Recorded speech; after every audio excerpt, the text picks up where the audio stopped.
really, I think, the latest and greatest information out there. I'm proud that Kent Hospital is one of the featured examples in here, but there are many, many more, so many that inspired me as I go on doing this work.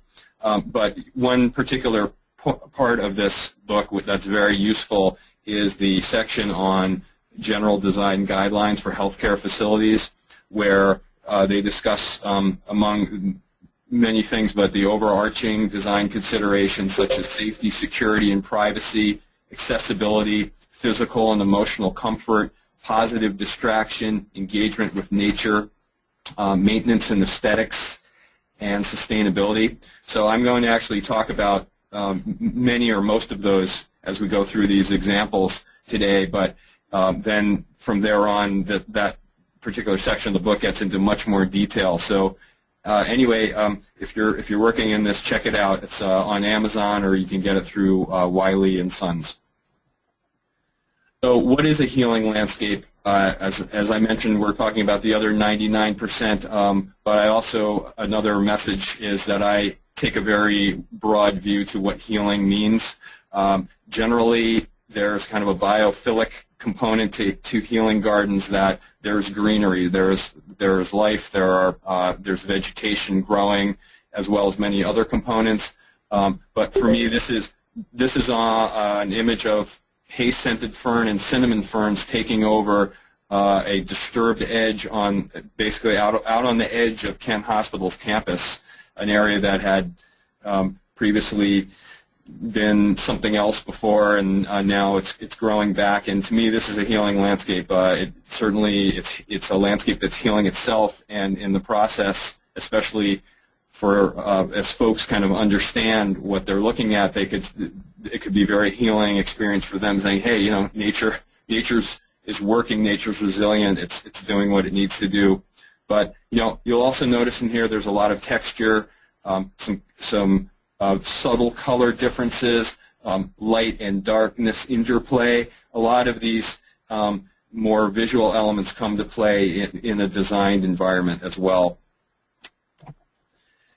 Bringing nature closer to people, I think, is really what healing gardens are all about, and particularly bringing it to populations that are very much in need of that connection. I think if you read the book, the Therapeutic Landscape books, you'll understand where we've been in the healthcare industry, often very sterile institutions without any access to nature, often folks in hospital rooms looking out on other buildings, not unsightly roofs and infrastructure of various kinds, not really having any sense of solace for or hope in some senses to get well and get better. And the book talks about the studies in that. There's actually quite a bit of data on this, that when people are healing and they're looking out on natural features, natural scenes, they're much more likely to heal more quickly and more thoroughly than otherwise. But here's another healing landscape out on the edge of Kent Hospital again. This is a parking lot embankment where we stopped mowing. So one of the overriding tasks at Kent was to transition from high maintenance to a much lower maintenance and a landscape management type of sensibility. So what we see happening here is a former lawn area that was really kind of crazy to try and mow, though they did it for years, turning back to native grasses. This is particularly a big solid stand of little blue stem grass growing up on that slope. So for me, you know, I understand this landscape and had a hand in it. This is very healing to see this, but again, it's the landscape healing itself, and it's a circle. The landscape healing itself is also healing the people who are in it. And even if you know nothing about landscape design, I think there's some sense of that healing that comes through to the general population as well. So here is Kent Hospital, an aerial view, and the project that I'm going to focus on two projects in particular, but they came out of a large-scale master plan for this whole campus, which is approximately 44 acres. And like many medical campuses, it looks very, very much like lots of parking bays, lots of impervious surface, It's a campus that grew in a somewhat ad hoc fashion without necessarily a master plan early on. Here's the main hospital building. You can see just looking at that building, there's all these additions. The front entrance used to be down here. There used to be a turnaround here back in the 1940s when this hospital began. And over time, as suburban Providence, Rhode Island has grown, the hospital has grown with it. And hopefully you can see my cursor here. But the new entrance, or the more recent entrance, is way in the back here. So the back side of the hospital became the front entrance. So it's way off of the main road here, Tollgate Road. So one of the big drivers here for making the landscape improvements at Kent, and I started working there in 2003, was stormwater management. The campus was on the cusp of growing and adding many new buildings, and they were up against their discharge limits right across the street where water comes out from a pipe. Here you can see there's a little stream here, is a wetland system, and so they were looking at adding quite a bit of impervious surface, and so they ran into a little snag there with the regulatory agencies.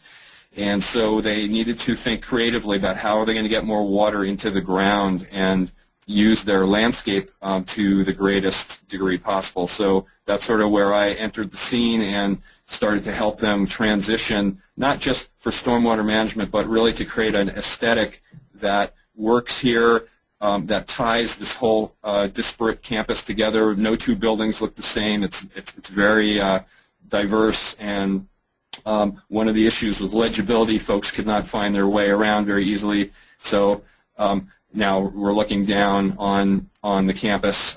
So two of the first projects that we worked on are the Serenity Garden at the Infusion Center and the Rain Garden at the Breast Health Center. Those were sort of the two that really got the ball rolling there, though we started master planning at the same time about 10 years ago, working on and sort of working in tandem, both master planning and doing these capital projects at the same time. Here's one of the latest additions to the campus, is this big ambulatory surgery center that in the previous slide wasn't there in that aerial photo, but here's some of the other buildings that went online: the Trowbridge Center, the Infusion Center, additions to the Breast Health Center, and then finally the ambulatory surgery center. Not to mention also that an additional memorial plaza out on kind of the periphery over here. This is I-95, by the way. So we're in a fairly suburban, developed setting, though we have this wonderful woods surrounding us. So trying to take some references off of woodland edges in this area. We're also in the coastal zone, not the official coastal zone, but within a mile of a cove off of Narragansett Bay. So there's a real coastal sensibility about the site, and it's also very sandy soil here. So we were actually in a fairly good situation to try and work on infiltrating stormwater through landscape features.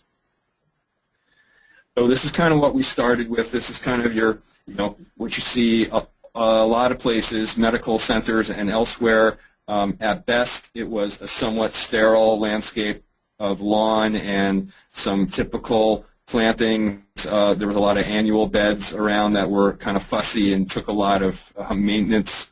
And at worst, on the bottom right, we were dealing with lots of wide open areas of pavement, very unsightly, certainly not a healing environment, not an environment that would a medical center would necessarily be proud of. So we worked to master plan the campus and think of ways, pull the most we could get out of any green spaces that we could, and that included a number of these specific healing gardens and rain gardens.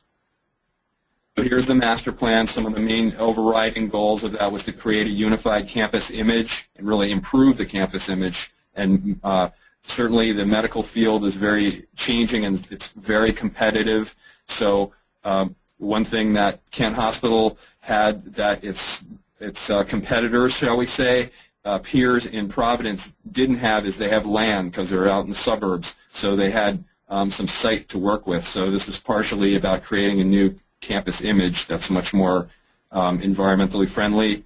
Establishing an integrated stormwater approach, really the pragmatic side, meeting their requirements so they could build the campus.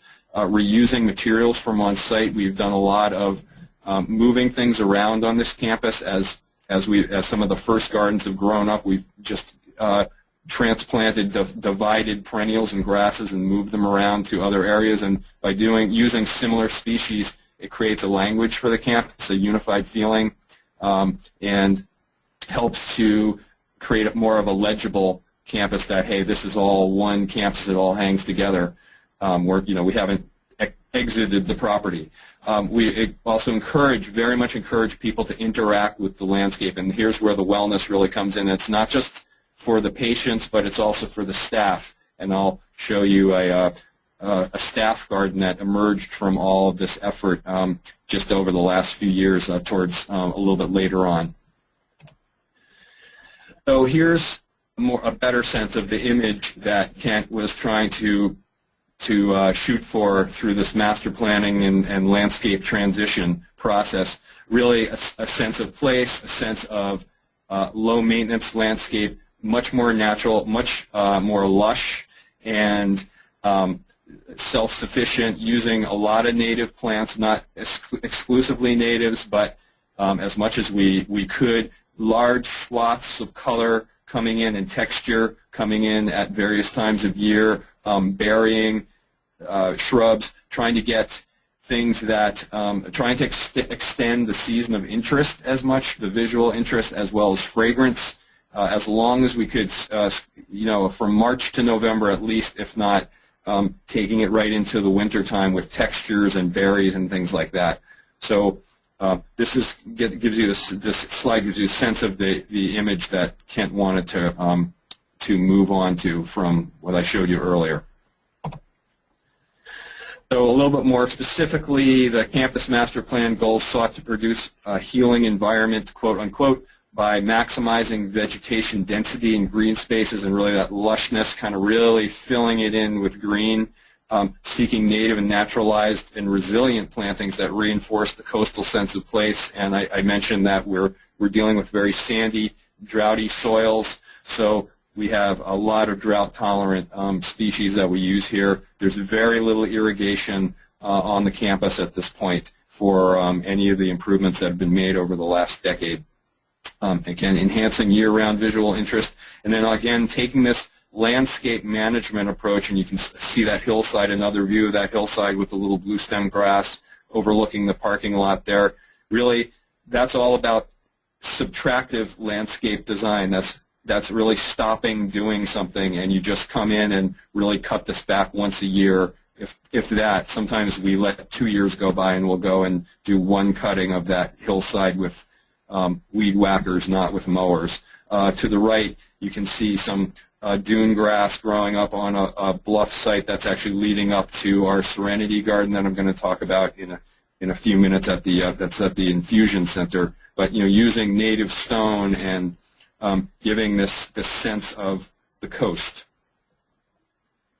Here's the campus being stitched together any which way we could with whatever green spaces we had, but you can see that I have favored using a lot of perennial grasses here and tough ground covers to pull that off. Trees and shrubs often take a little bit longer to grow in and fill in. Part of this is we need to show results quickly. So you can see the pennisetum there in the upper right along that sidewalk. That's by the Trowbridge Center. That's just a couple of years after planting there. That's actually a bioswale running along there, and then various other grasses down at the bottom at the Breast Health Center, and then up at the top there by the emergency center, the emergency room on the upper left there. So it's really stitching it together and making the campus feel like one whole. So I said it sort of starts with campus master planning. In this case, our master planning went into design very quickly, and they sort of went in parallel in tandem for a while. We didn't create the final master plan till 2011. December of 2011 was when that was issued. But it's really important to have the big view of what you're doing and then as you go down into the details and then to the final product on the ground, and thinking about realistic maintenance too. What can this institution handle? This is a case of a shrinking maintenance staff, very common story, and so we prepared a maintenance matrix here that is very approachable. This is a very generalized maintenance plan for the campus, showing what you do during the growing season, and it's color-coded to different types of plantings that you might do here, and maintainable is sustainable. We backed up these various terms like weeding and deadheading with a set of specifications to explain what that is, and also in our maintenance manual included images of things like Japanese knotweed and other nasty invasive species that they would want to be aware of and how to deal with those. Luckily here they've also had sort of on-call a great landscape contractor, John Engwar, and Eastern Landscapes to help kind of shepherd through the maintenance over most of the last decade, but they do a lot of it in-house too, even with they're down to about a half a person as a staffer. But really, when you're doing whatever you're doing for these facilities, you have to work with the maintenance staff and go down the food chain sometimes, from the people who have the big vision to those who are going to be the boots on the ground, and they're the ones who are really going to ensure or otherwise negate the success of the project. So here we are. This is again a more full image of that Breast Health Center's rain garden. This is taking roof water off of the building. It's about a little under a quarter of an acre. The actual rain garden proper is more like an eighth of an acre, and it's taking rainwater from about a quarter acre of roof surrounding it. Part of that was new roof that this rain garden helped allow to be built. You can see the planting plan up on the left there. That might be scary to some maintenance people. It looks like a lot of stuff in there. Really what it is a lot of swaths of single stands of plants. You generally don't do one here and one there. These are kind of big swaths sometimes. Some things will survive better than others. One quick point here is if you're using grasses mixed in with perennials, which I do a lot of, better to hold back on the grass quantities a bit and beef up the perennials, because generally speaking the grasses take over the perennials more quickly. So to maintain biodiversity, which is another one of the goals that we're trying to get here, is a very interesting matrix of plantings. Sometimes you have to hold back on some of the more aggressive species, so that just in the middle there, that yellow, you might be wondering what that's perennial sunflower, just so you know, and that actually is one of the perennials that can really hold its own very nicely against the grasses. And we've done some adjustments to this since this garden went in 2005. But the main reason for this garden was to infiltrate and pre-treat stormwater, which it does very well. There's no overflow here. We've never had any flooding problems here at all. But it also has this whole other level of supporting wellness and being a wonderful space to be in for people.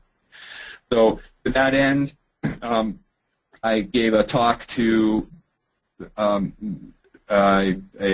big meeting of Breast Health Center patients and staff earlier this year, and here we're getting the patients, so they're from all walks of life and all strata of society. So what I had to do to explain, I felt the best way to explain this garden is to provide a strong symbol to people that they can really relate to. And I was thinking, these are women who are in a very tough spot, and so I put resilience together with beauty and used purple coneflower as a really accessible symbol to people. And so here are all the attributes of this particular plant that I use quite a bit, and many different varieties of it. And so we're getting multiple benefits out of this one plant, let alone out of the entire garden planting plan and general plan. So I think folks really got it, and the slide in particular resonated with people. I said, you know, it's tough to be a living thing caught between a rock and a hard place. And there was just, I think everyone's head shook in unison in that talk. And so here's purple coneflower growing between a rock and a hard place, growing on an uncurbed parking lot. It's about a 2-foot wide planting bed, and then it's right up against a sidewalk along the south face of a 5-story building. This is at the Trowbridge Center, so that's that tall bluish building. So this is about as droughty a site as you can find, and here we are in the height of summer, and the coneflower is doing just great. If you tried to pull this out, you wouldn't be able to, you know, hand pull these. They're rooting down about 10 feet deep. So we're also getting some nice passive infiltration happening here. It's a very shallow bioswale. But this is, you know, one of the points here is just if you can find strong symbols for your clients to grasp onto for these populations, which can be, you know, anybody, that's very helpful.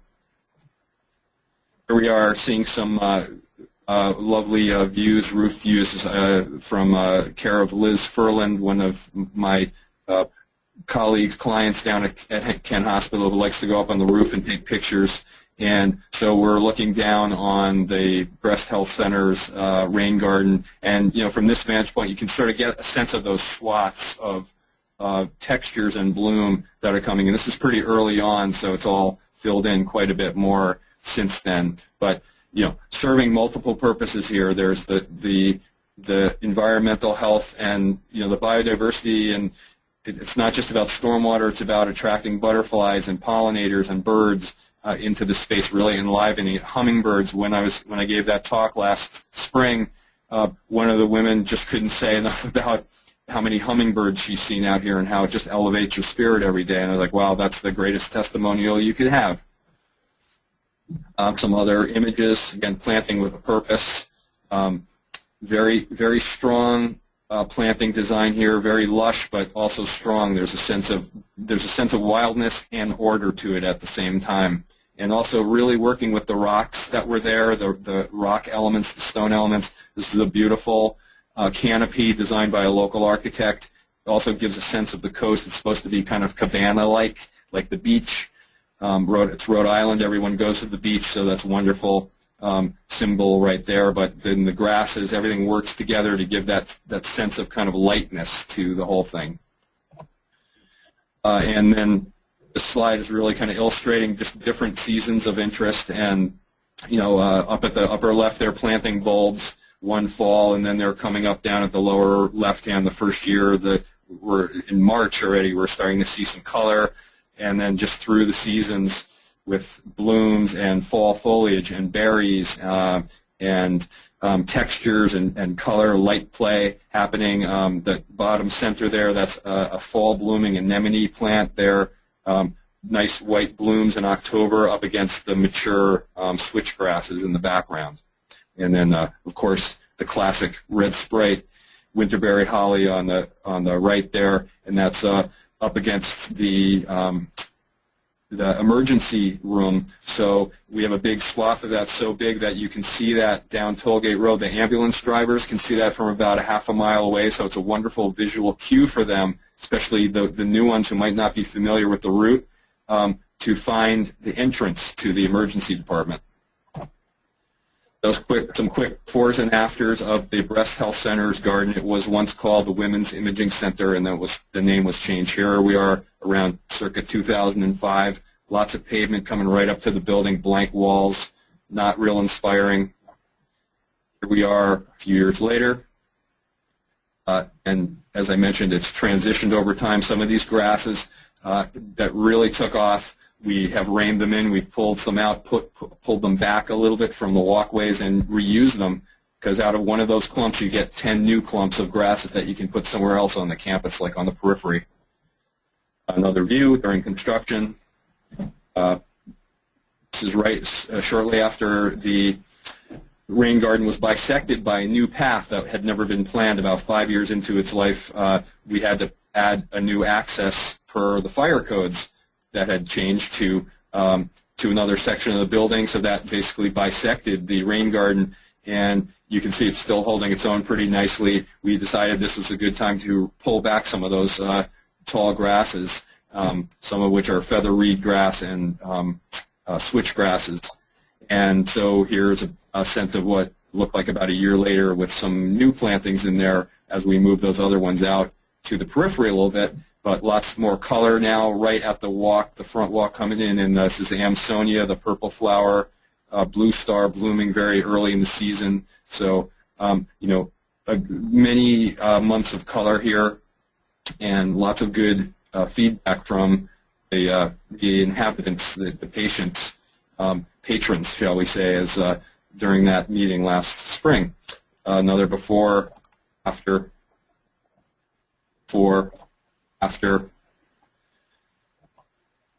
and another after shot.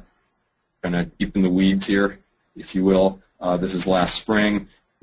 Here, trying to use as many natives as we can. With we have mountain laurel blooming in the foreground. I'm up against the wall looking out, so it's actually going from tallest out to a little less tall, but wonderful Solomon seal is that very lush plant with the low hanging flowers there. This is in May or early June. Wonderful ground cover. So I'm going to just pause for 1 second here. If there's one or two questions, I could take them, or we can move on to the next site at Kent. Tom, we did have a couple of questions I can throw at you right now. One was about soil. So this is from Lisa Cowan. Are you communicating the importance of healthy regenerative soils to your healthcare clients? And if so, can you please share some communication ideas that have worked for you?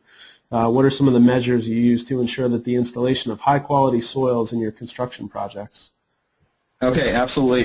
First of all, at Kent, we've really tried to, partially because of cost constraints, we've tried to minimize bringing in much new soil at all. We actually had fairly decent soils to work with for the kinds of plantings that you've already been viewing. Fairly sandy soils, somewhat loamy, generally low in organic, which is actually not a bad thing for resilient types of planting, depending on the details. But we did, the contractor I mentioned, Eastern Landscapes, and their partner company, Groundscapes Express, did a lot of work bringing in compost mulch material on this site. So it was really, rather than bringing in lots of soil, we did a lot of work more on the surface, blowing compost mulch. And for those who don't know what that is, it's kind of what it sounds like. It's municipal yard waste generally that's mixed in with wood chips and the like, more kind of standard mulch materials, but it creates a wonderful growing medium and at the same time a really dense mulch, so it helps to keep the weeds back, particularly early on in the development of a bed area or planted area, and also very much feeds the soil through the compost component to it. There are different grades of compost. You can also top dress, and we have a number of years come in and had Groundscapes top dress these beds with a more composty mix of compost mulch rather than a mulchy mix. So, and there are different mixes that you would want to use for, say, a steep slope versus a flatter area. And that has worked pretty well. We have not fertilized. We have not brought in, tons of beautiful loam here. That was not the idea, and I shun that practice as much as I can on projects unless you have, absolutely nothing, nothing's going to grow. But it's amazing the range of plants we've been able to grow out of fairly sandy soil that's a lot more sand than loam. Great, thanks. Can you maybe address a little bit of issues that you might have had with wildlife? Thinking deer browse, that kind of thing. Yep. Did you have much trouble with it on this site, and what did you do about it? The only real problem we've had has been, the one that really comes to mind is rabbits eating northern sea oats. And northern sea oats is kind of a classic coastal grass, as its name implies. And sometimes the natives, the wildlife knows exactly what it's supposed to eat rather than what it's been eating when you put in, you know, the natives. So I've had some trouble with that one in particular, and we generally haven't done too much in terms of trying to, you know, protect those plants. Sometimes it's fighting it out. You know, there's enough diversity here that, hey, if the northern sea oats don't make it, something else will. And this hasn't been all across the board. I showed a picture earlier with this planning into design. There was a lot of northern sea oats on the image next to that area, which is right next to the breast health center, which is very, there's a lot of human motion through there. Human activity has not been touched by bunnies. It's only more peripheral areas that were sort of out on more on like the edge of parking lots. And generally, if something doesn't work, I don't try to fight it. Let's just bring in something else and use it. I'd rather not take a heavy hand. You know, I gave a talk earlier last month for ELA on residential, where on a site where I had huge problems with groundhogs. You know, thousands of dollars of plantings gone. That was a little different approach. But here, we've sometimes replanted some of the plants that have had trouble, and then they've generally come back as things grow in. There's a lot for deer and others to eat. There aren't a lot of deer here in the center of campus. They're more on the periphery, so we haven't had too much problem. And switchgrass, which we use on the edges, seems to be completely immune to any damage from animals, or grow so fast that it doesn't affect it. Okay, two more quick questions. One is pretty simple. That picture that you showed of the coneflower, you know, between a rock and a hard place, was that Amelanchier flanking it on either side, or what was that plant? Okay. Yeah, good eye, whoever caught that. Yes, that was Amelanchier, and it was pretty much, we've used kind of two species, two versions. The question was what species. We've used a lot of the Autumn Brilliance Amelanchier here, and it's done very well, except that, you know, I can't be there all the time. We can't be there all the time to watch what the maintenance guys are doing, and they seem to have this strong desire to prune those into little balls, as they do with some white pine trees on the site. I don't know. We've tried to stop that practice, but they seem to survive even that abuse. So the Grandifolia Autumn Brilliance is one, and then just the straight species, the Amelanchier canadensis, is the serviceberry tree, has been another pretty solid citizen. All right, and just one final question before we move on to the rest of your talk. What was how did you handle establishment? So what was the watering program for establishment of the various gardens? You know, are you irrigating to establishment, or things we had? Around? Sure, thanks, Mark. We had temporary irrigation for about a year in a number of in these two projects that I'm about to head into the second one, which were very high visibility, high use areas, and then we turned it off pretty much by the second season. Things were in enough that we didn't need to use the irrigation. You know, we've had a few things burn out over time, a few plants during the heat of summer, but really not too much. And you know, that's instructive too in the context of an ever-shrinking maintenance staff and maintenance budget. You know, hey, if something's going to burn out, let's replace it with something that, you know, with one of the many others that haven't. So that's been that, and I'll show just towards the end of the Kent section here, I'll just show one example of the Plaza of Honor, which is way out on the periphery of a parking lot, which went in with absolutely no irrigation, and we only used a watering truck there once or twice during the first season, and that was it. Great, thanks. That's it for questions for now. We have a couple of others that have come in that I think we'll get to, you know, at the very end of the presentation. So if you want to keep going, that'd be great. Thanks. So the next site is really a healing garden, more with the capital H in the sense that it's much more. It was designed to specifically be a healing garden more than a rain garden, even though it also has rain garden benefits.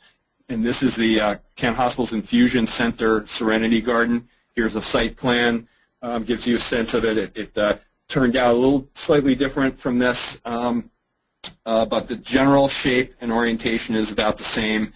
And one of the key components of this was I viewed this whole site as a coastal bluff. even though it's overlooking a big parking lot. So that was kind of a driving force for me in how to come up with the design solutions here. So I'm going to move a little fast. I wish we had a little more time. We could hang on this slide a little bit longer, but we'll move through it. I think you'll catch the notion. So here we are looking down on it from the Trowbridge Center's upper floors. This is a very green project in many respects. It's not exactly the world's most beautiful piece of architecture.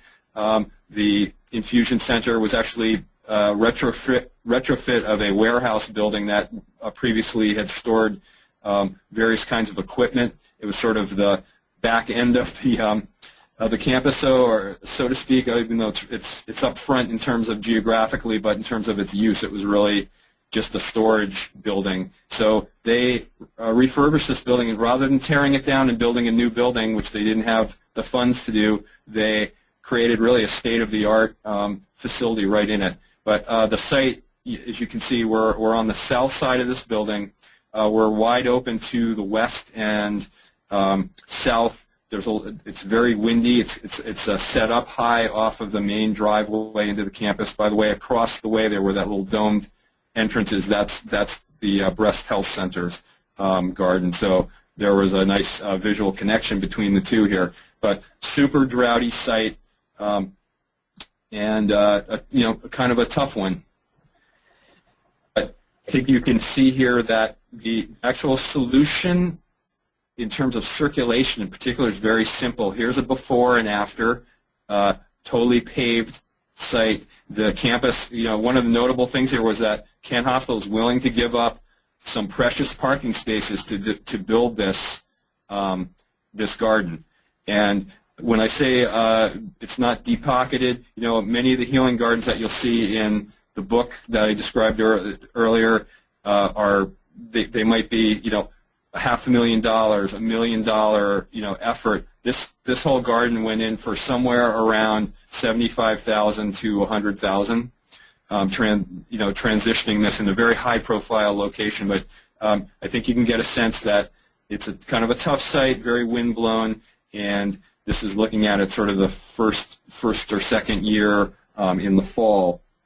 It's set up high, and you get this sort of big promontory view of parking lots out beyond it. So one of the issues here was how do we make that view go away? So here's planting. The left is in May, and the right is in September of the same year that it went in.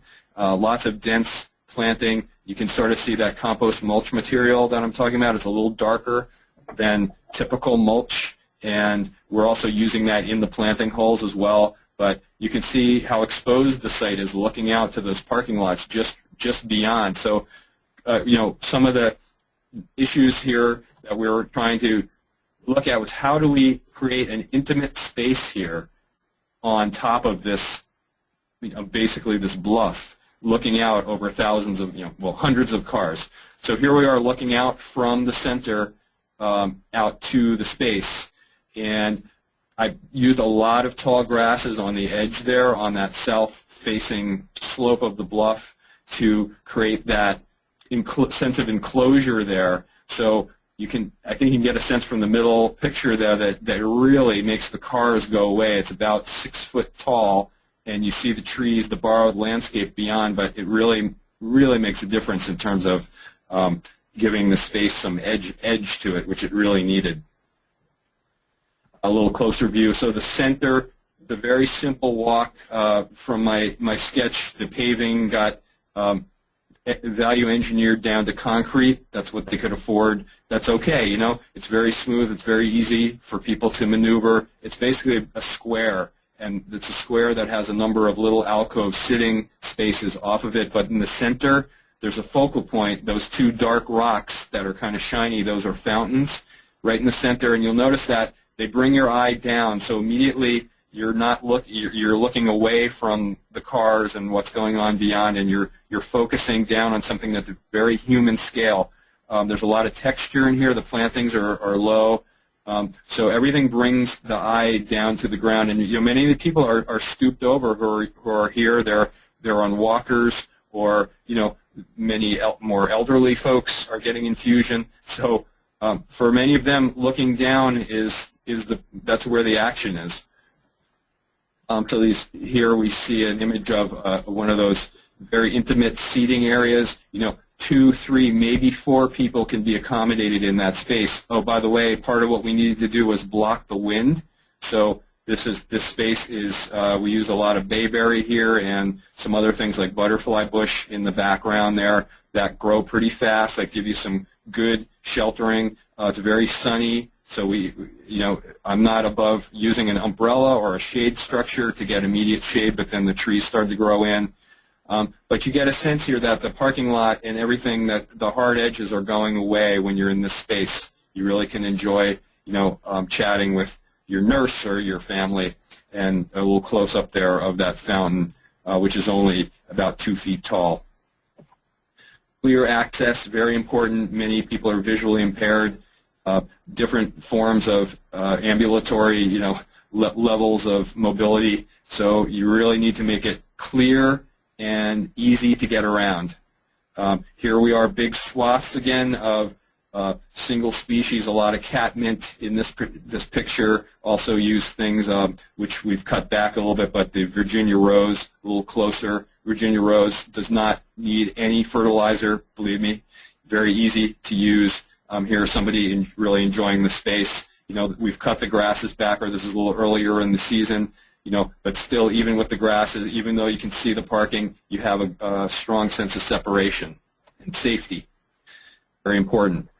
Some other views, more of the bluff, but the centerpiece, that sort of fountain area. But then looking at the other images are how we handle the edges of this. Very lush, but with super drought-tolerant plants, dune grasses, other types of grasses, some juniper in there, ground cover like sage and catmint, even phlox, tall blooming phlox did fairly well there on that very droughty bluff.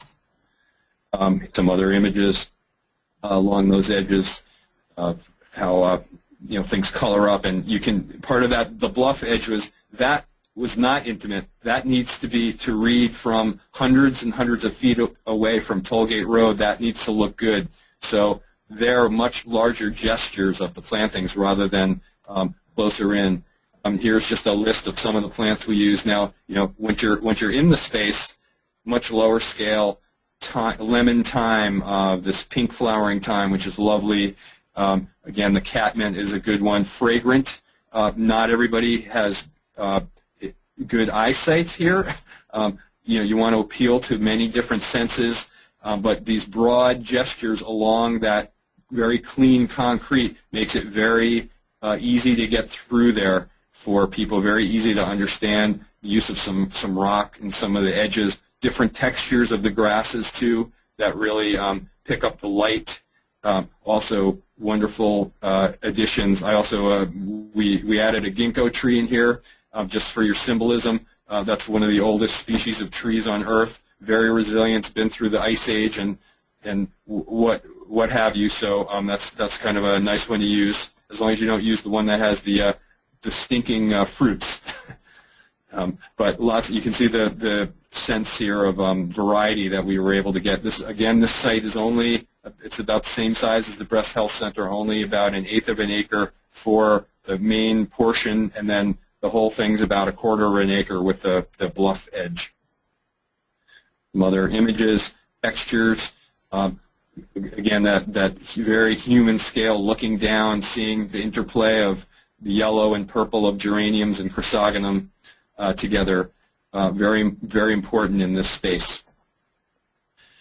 And the wonderful thing here is that, and really the intent is for the Kent Hospital to take ownership of this and really make it their own, and they're very proud of their landscape transitions. And here is a wonderful walking tour that I was actually giving, but we, the head nurse at the infusion center took over the stage and started telling the story to, this is like 30 or 35 people showed up for this talk, and there have been many walking tours of the site, so it's been wonderful. Here she is with another group, and some befores and afters.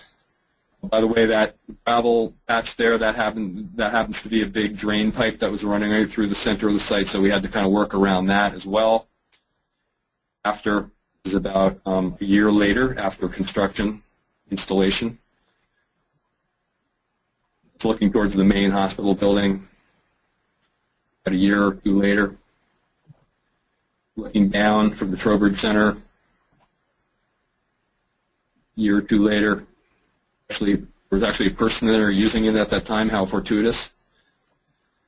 And then taking this out to the entire campus through the master plan, some of these earlier successes out. This is the Plaza of Honor, which is a wall which it's a donor wall, so all the names of the donors are on there. And the plaza that's associated with that drains right into this bioretention swale. And here it is in early in the season in March, taking in water. But we've also done this at some tiny sites, the same kind of idea, such as by this transformer out by the entrance. That's about a 15 by 15 foot little garden there next to that, which is filled in nicely over time. Here's the Plaza of Honor a year later. And we just used a watering truck on this for the first season just to kind of get things established. And here it is at the second year, really coming in nicely. You can see working in with the stones, the sense of place there, really trying to bring that feeling of that stone rock outcrop out closer out into the edge of the parking lot. Some other images using the space, actually do use it. Some other forlorn little pieces of landscape around the campus that get abused with piles of snow and everything. Here's switchgrass and vibrant dome aster filling one of those holes. Then taking it to the staff, creating this whole effort, built enough steam and interest from everybody and love from the community to create a staff garden with about 18 raised beds in it. A few years later, we're now through the third season with that. It fills up every year. People take 15 minutes out to tend their plots, coming and going from work to home, and it's been a huge success. In the process, we removed about 250 switchgrass clumps from here and reused them elsewhere. Lots of recognition for Kent, I'm proud to say, and it's been a real source of pride for the campus and also a real driver for sustainability. The landscape, in this case, the landscape work sort of preceded a lot of the sustainability efforts that are going on inside the building, of which are considerable now. There's a Keeping It Green organization within the staff that has also just run with sustainability, and they're working on all sorts of levels with that. A walking tour. Here's a campus walking tour that was created for the entire landscape at Kent Hospital to explain all of these changes over time and how they all tie together. Here's the route that you can take, and that so that brings us to the end of the Kent Hospital piece, and I see that we're right up right near our time limit. So why don't we take questions? And I'm going to have to we'll have to save the VA for another time, though. That's an interesting one in its own right.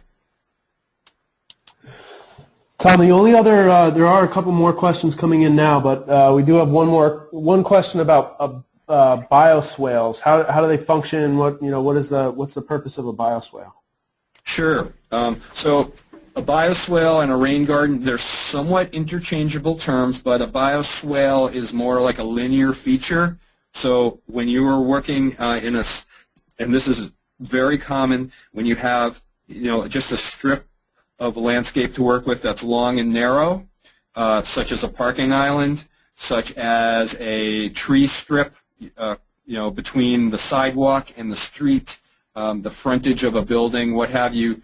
A bioretention swale then is really an infiltration, pre-treatment, vegetated depression, a linear depression that accepts stormwater through various sources. Sometimes it's overland flow coming, say, off of a parking lot through possibly breaks in a curb, or sometimes it might be rainwater that's coming off of a roof, either as sheet flowing off of a roof, or as or through a gutter might fill it. But it's basically a vegetated pretreatment, stormwater pretreatment feature depending on the level of pollutants that are coming into it. Sometimes it's tied into other forms of what is called green infrastructure, which is a broad category of systems that are usually include some form of vegetation or natural features to pre-treat stormwater and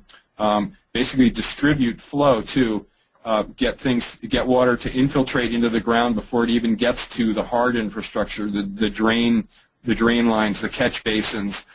So you're trying to get water into the ground as much as possible. So there's water quality and water quantity issues that are being addressed through the use of these vegetated features, and the bioswale is just a linear version of them. Great, thanks. We have another question is whether the organization approached you about looking for a sustainable landscape design, or was it something that you really had to sell to them? It was not a hard sell. Actually, the fellow who brought me in there, and actually this brings up another important piece, is that it's a very dynamic industry, and there's lots of change and turnover that happens. So the gentleman who brought me in, I had worked with at another hospital in Brockton, Mass. A few years before that, doing this very same kind of effort, and he had changed jobs. He became the director of facilities there, and he already had religion, so to speak, and he brought me in specifically because he wanted to see these kinds of changes happening there. So I already had an advocate, in the staff in a relatively high position of influence to make these things happen. So that sort of greased the skids, but it still has to be sold to the other people, to the maintenance people, to the other folks who aren't or at least need to be educated on what these things are, what the expectations are, and absolutely fair enough. But I did want to say that that gentleman who brought me in is he left many years ago. I've responded to I've reported to many different client contacts there in the intervening years, and that's one of the challenges is sort of to keep the momentum going. They do have a master plan that's not completed, but different people come in. There's different priorities. Budgets get tighter. Hospitals get bought out and by bigger entities, and so one of the challenges is staying connected with the decision makers. This is more on kind of the business side of things. Last question about the content of your talk is how often do you make site visits, and are you on a retainer for ongoing design support, or how is that relationship structured? And maybe you could give some examples of how that works, and then I think we'll call it a day. Sure. Yeah, I basically have kind of an on-call contract with Kent Hospital, if that's specifically what you're talking about, what the question is. And so it's pretty much, we set a budget for the year and generally stick to it.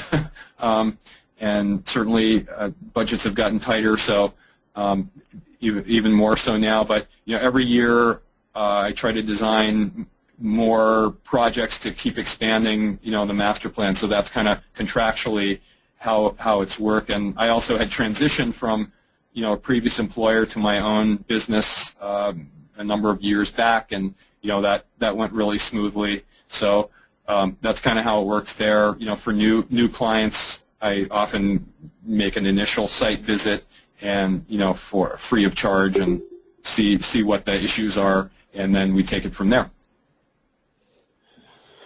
Great, thank you, Tom, and thanks to all of you for participating. Thank you all, and thanks again, Tom. Have a great afternoon. Thank you.